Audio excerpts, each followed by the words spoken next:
Bienvenidos a todos y a todas. Continuamos con los tutoriales del CADE-SIMUL. Bueno, como continuamos con el capítulo 4, esta es la parte punto 3 de detectores de final de carrera y otros. Es, la verdad, realmente sencillo, ya lo hemos explicado en clase. Pero bueno, vamos a entrar en materia y veremos qué tipos y cómo montarlos. Aquí he hecho el mismo trabajo que estoy haciendo últimamente, que es preparándoos un cuadrante aquí y luego una simulación y luego veremos aplicaciones. ¿Vale? Bueno. Los tipos de finales de carrera que tenemos, nos vamos a la barra de arriba y en vez de estar en la zona de detectores, lo tenemos en la parte de contactos. ¿Vale? Aquí donde pone accionamientos, ¿vale? Aquí tenemos distintos tipos de pulsadores.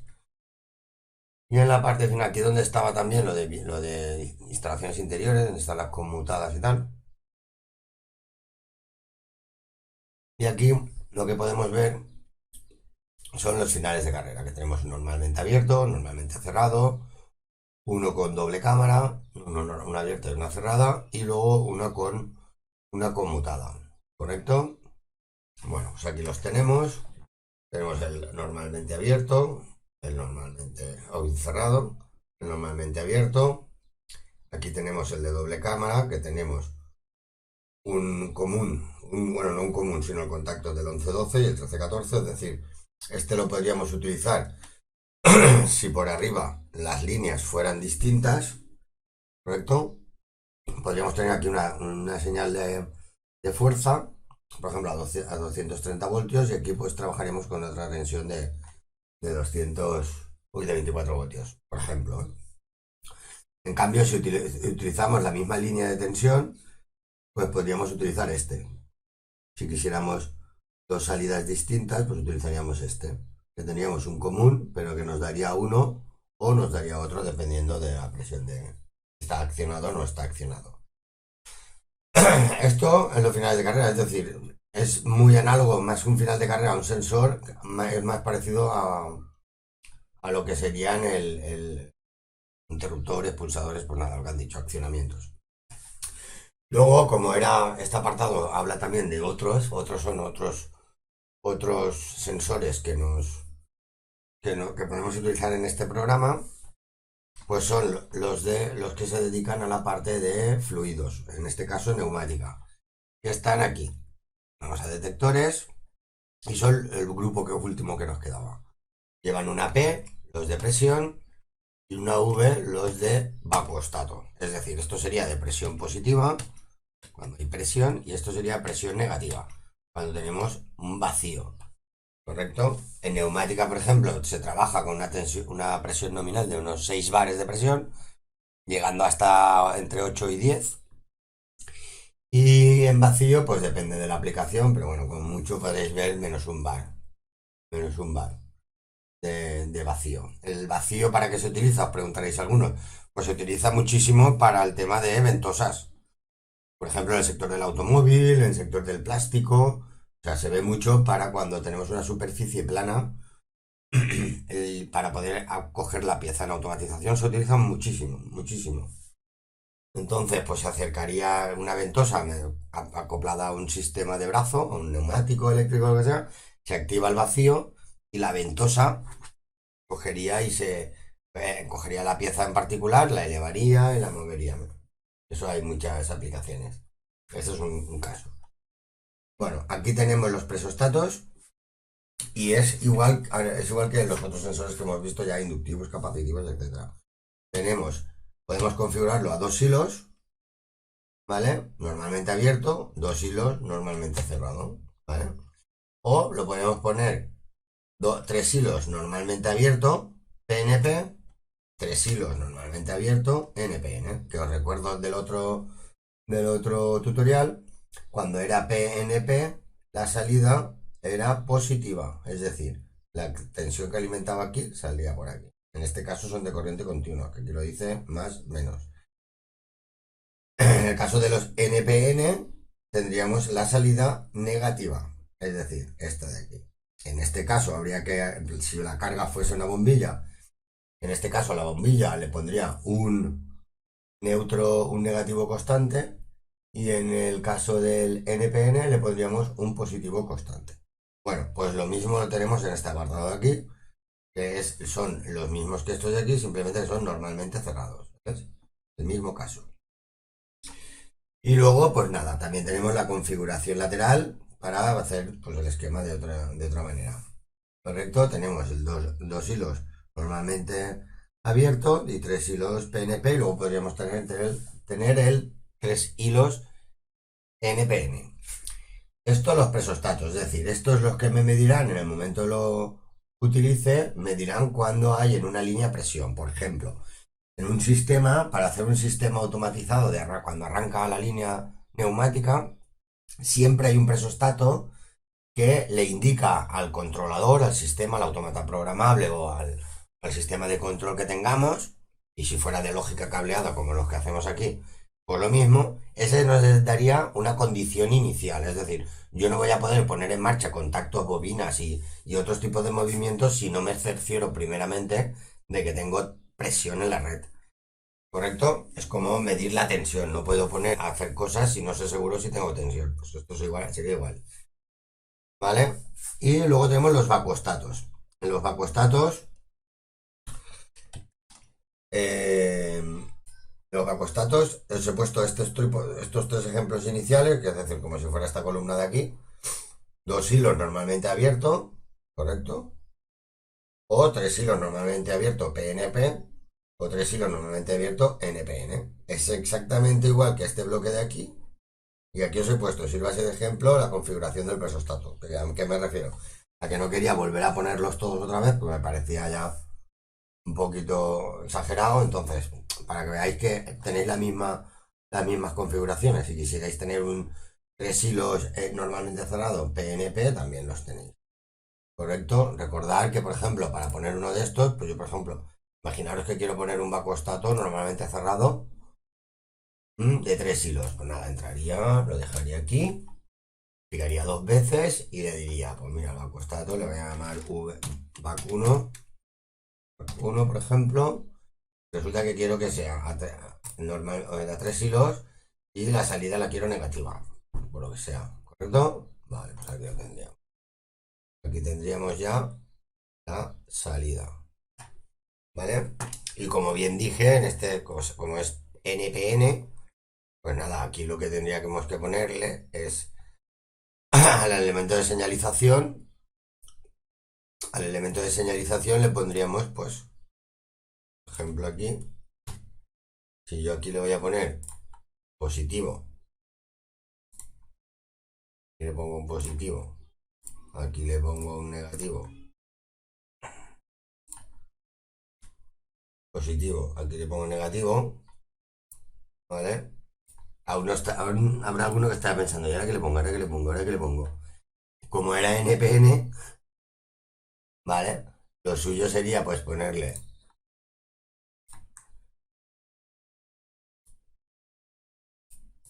una salida constante así, ¿vale? Porque la salida de aquí me va a venir en negativo, ¿correcto? Es una chorradita que se me acaba de ocurrir. ¿Vale? Esto ya luego en casa, que para eso están este tipo de programas, a probar, a ver cómo funciona. Bueno, y hasta aquí ya hemos visto todos los elementos que tenemos de detección en el programa Cadesimul. Bueno, luego ya a nivel industrial existen muchísimos sistemas de detección de muchos tipos. ¿De acuerdo? Vale. Bueno, nada, he puesto un ejemplito que es el común de aquí. ¿Vale? Este ejemplito, nada, es una inversión de giro, como habéis visto, que esta ya la conocéis mucho. Tenéis aquí la línea de fuerza, tenéis la línea de fuerza, el disyuntor, el directo, y la inversión de giro y el relé técnico y un motor trifásico, jaula normal y corriente. Y aquí un pequeñito circuito pues, de accionamiento. Aquí tenemos un final de carrera, otro final de carrera, ¿vale? Luego los tenemos aquí entrecruzados.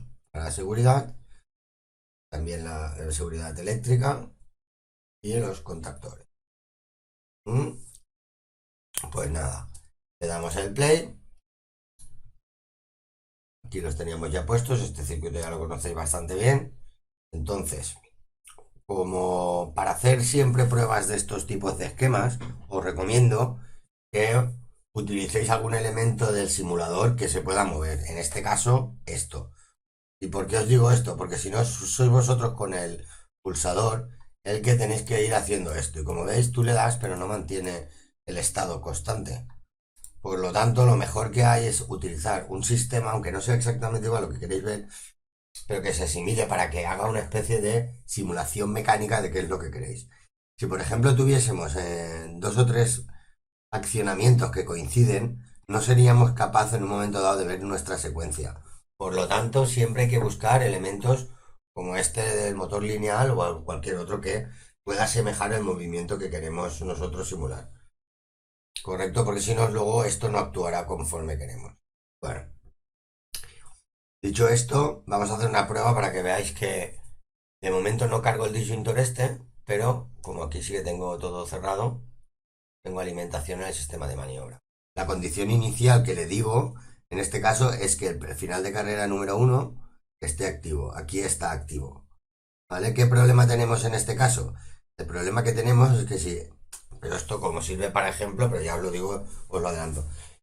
El problema que tenemos es que si hubiese un corte de luz y se quedara el cilindro o el motor lineal este de aquí, se quedara en una posición que no estuviese ni pisando este ni pisando el otro, no se daría ninguna condición, no tenemos esto evaluado y no podríamos llevarlo al sitio, ni para aquí ni para allá. Esto es la realidad. Aquí solamente con que le deis al stop, él vuelve.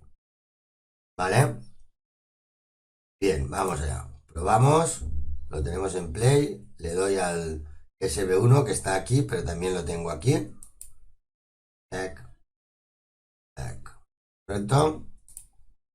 Tac, tac. Mirar esto, ¿qué voy a hacer ahora? A ver si me da tiempo. No da tiempo. A ver, ahora lo que quiero es saltar el térmico a mitad de aquí. A ver, ahí. Vale. ¿Veis? Ahora nos ha saltado el térmico por una avería eléctrica a mitad del circuito. ¿Correcto? Esto, como el tío que lo ha diseñado, que en este caso soy yo, no lo ha contemplado. Ahora, cuando rearme el circuito, ahora lo tengo rearmado. Tengo alimentación en todas las líneas de maniobra. ¿Y qué pasa aquí? Que no tengo ninguna posibilidad de ninguna condición para llevarme el motor a su sitio. Por eso normalmente en este tipo de elementos que se mueven suele haber un pulsador que nos haga una especie de condiciones iniciales, por decirlo de alguna manera. Es decir, que lleves todos los elementos móviles a una posición segura para volver a arrancar el proceso electromecánico en sí. Porque si no, luego es un faenazo. También se puede ver que ese sistema de volver a las condiciones iniciales depende, por ejemplo, en el mundo de la robótica, tiene que estar secuenciado. Es decir, no todos los robots, por ejemplo, en un momento dado, si estamos hablando de una celda con 4 robots, todos los robots no pueden volver a la vez a su sitio. ¿Por qué? Pues porque la, podría darse el caso de que conforme están ellos realizando la trayectoria de home, que se dice para volver a casa, pues tuviesen choques contra los demás elementos que hay por el lado. Entonces, se programan secuencias de vuelta a casa. Bueno, dicho esto, ya lo hemos probado. Acciono ahora el disyuntor, le doy al play otra vez. Acciono el disyuntor de fuerza. Ahora sí que tenemos alimentación en la parte de potencia. Esto se me va a mover gracias a que estos finales de carrera se mueven. Si no, debería ser yo el que estuviese pulsando. Entonces se van a mover los dos a la vez. En verdad, para el KDSIMU esto es una máquina y esto es otra. Lo que sí que vais a poder ver aquí, que primero girará de una manera antihoraria, es decir, hacia la izquierda, y luego de una manera horaria. Vamos a ello.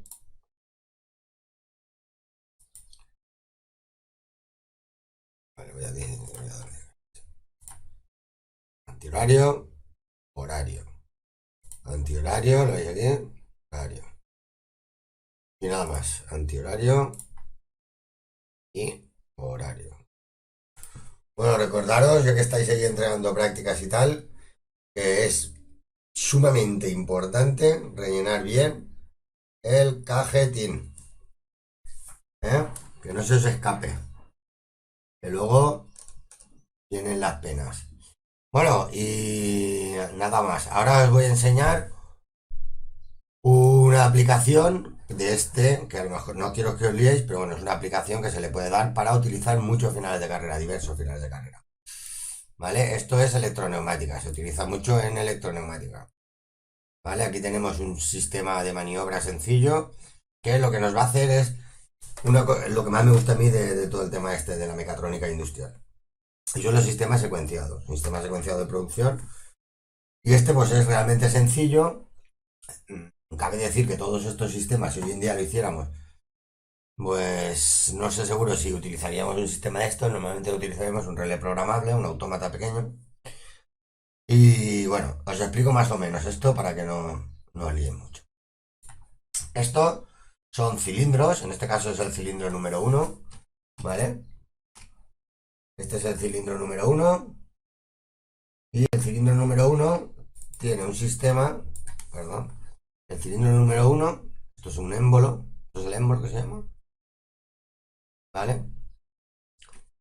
Y aquí tiene el brazo, es un pistón, entra aire por aquí, se llena la cámara, expande y sale hacia afuera el brazo y vuelve. O sea, yo le doy presión de aire por aquí y sale el pistón. Luego cambio la válvula esta, que tiene dos sentidos, ¿vale? Y entonces vuelve hacia atrás.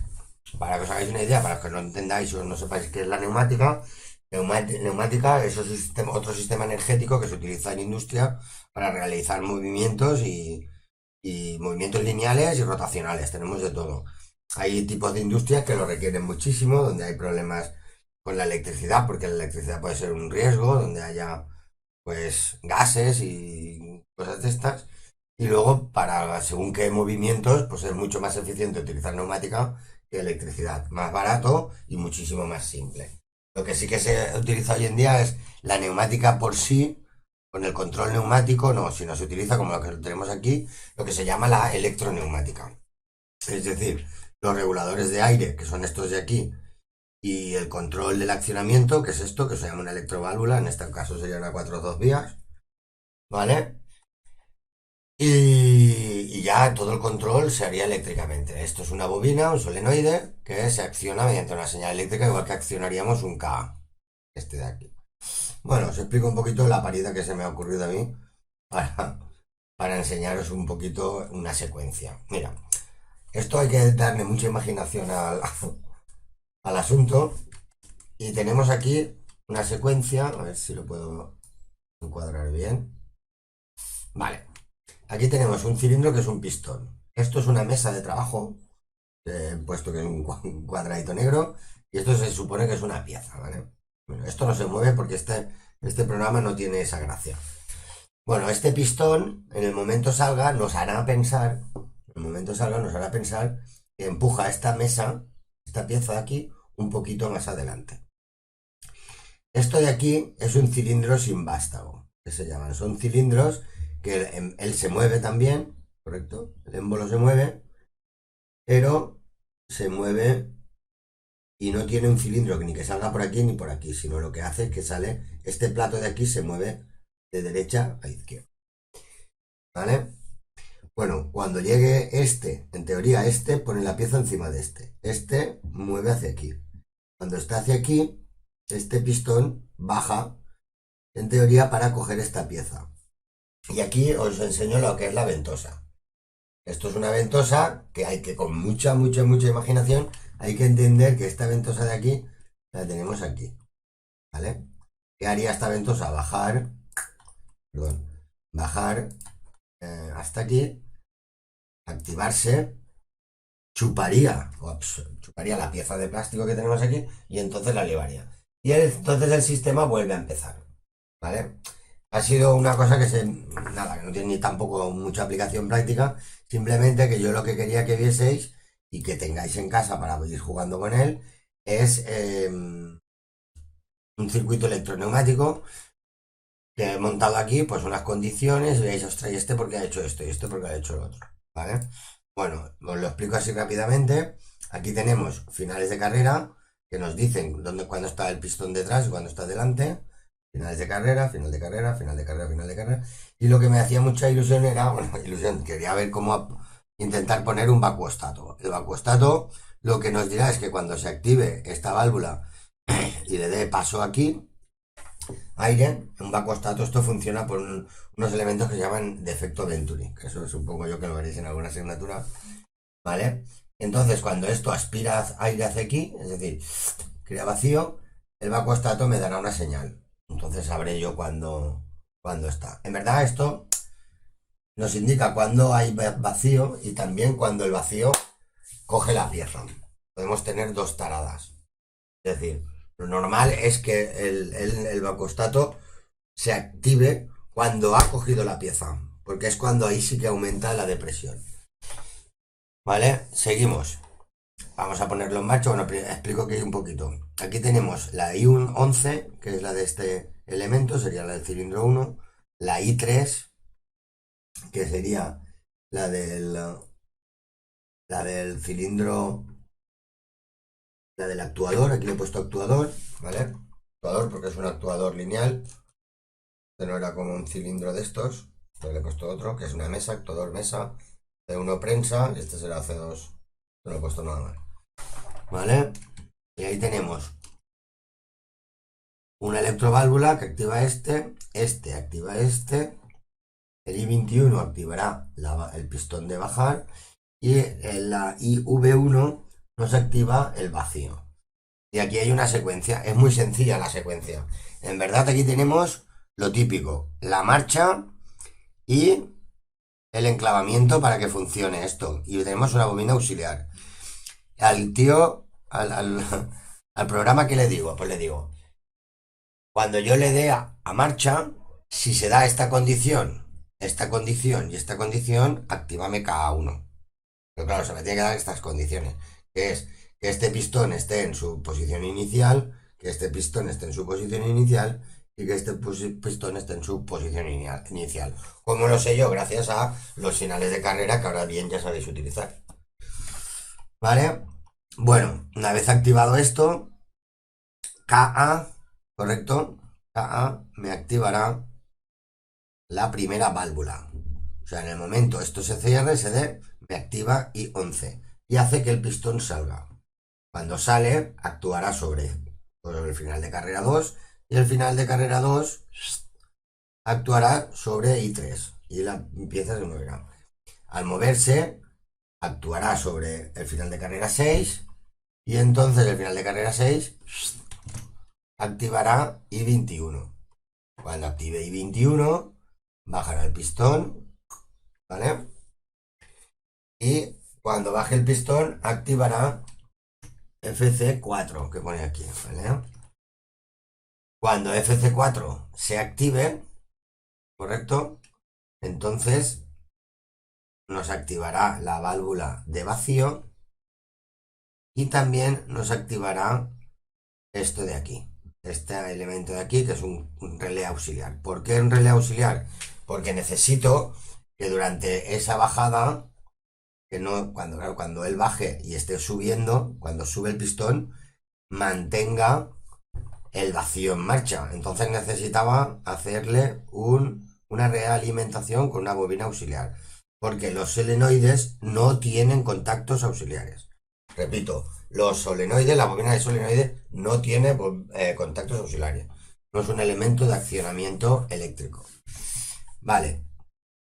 Una vez activo esto, sube la pieza hacia arriba. Bueno, se activa este. Correcto, subirá la pieza hacia arriba. Y cuando llegue al final de esto, no, perdón, cuando indique el este que tiene señal, entonces es cuando abrirá el circuito del vacuum y empezará a pararse todo. Bueno, mejor es que lo veamos. A ver, una cosita que os quiero dejar clara. Estas válvulas, ¿correcto? Estas válvulas, cuando tú entras aquí, tú le das la velocidad a salir, la velocidad de entrar, el nombre, que es igual que utilizamos por allí. Si queremos un captador magnético o queremos final de carrera, captador magnético también se lo podéis poner. Por ejemplo, mirad aquí. Pongo aquí, ¿sí? Esto es un captador magnético, podríamos haber utilizado los magnéticos. Pero como estamos en la parte de finales de carrera, es decir, aquí tendríamos una doble detección. Tenemos finales de carrera y magnéticos. En este caso el émbolo tendrá dentro un imán. Tienen un imán y cuando aquí te indica una señal eléctrica y aquí te daría otra señal eléctrica. ¿Vale? Y luego tenemos lo de las válvulas. ¿Vale? Si no entendéis mucho de válvulas, lo mejor es coger una 4 2 vías monoestable. Que las que son monoestable quiere decir que tienen solamente un solenoide y son muy simples. ¿Vale? Solamente que si él tiene tensión, manda. Si él tiene tensión en el solenoide, aquí hace esta posición y si dejo de dar tensión, hace la otra. ¿Correcto? Y no os liáis. Porque no es el caso del tema de la neumática. Vamos a ello. Cualquier duda, pues nada, ya sabéis. El Moodle.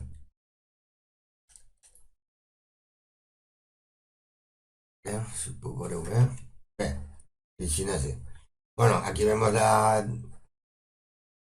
todo lo que sería el esquema físico y aquí vamos a ver el eléctrico.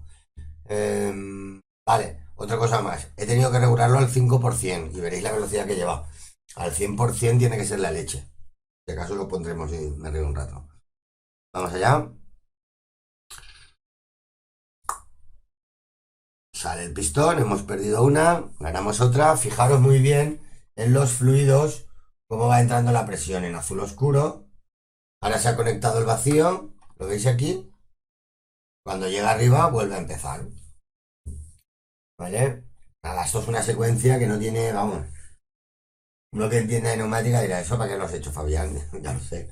Pero es todas estas, digamos, estas jugarretas que se me ocurren, pues son para hacerlo un poquito didáctico, que luego cuando veáis en casa cómo toquetearlo, pues vamos, que no os hagáis un lío. Pues son secuenciales, no tiene más. ¿Vale? Y nada, aquí tenéis una aplicación, la aplicación de los movimientos. ¿Vale? Si queréis, podemos probar una cosa y le damos al contrario al 100% para que veamos cómo contraer al 100%. ¿Vale? Este también. Es que es exagerado la velocidad que tiene. He tenido que bajar al 5% y aún así. Vamos allá. Vale. Ahí.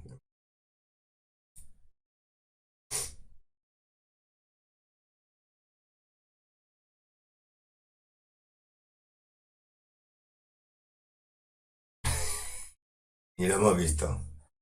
Vale, voy a darle fuerza para adelante. A ver qué hace. Esto tiene que ser de locos, pero bueno. Vale, le damos al 100%. Esto es lo que me gusta a mí de trastear. ¿Vale? Ahí vamos. Échale, Manuel.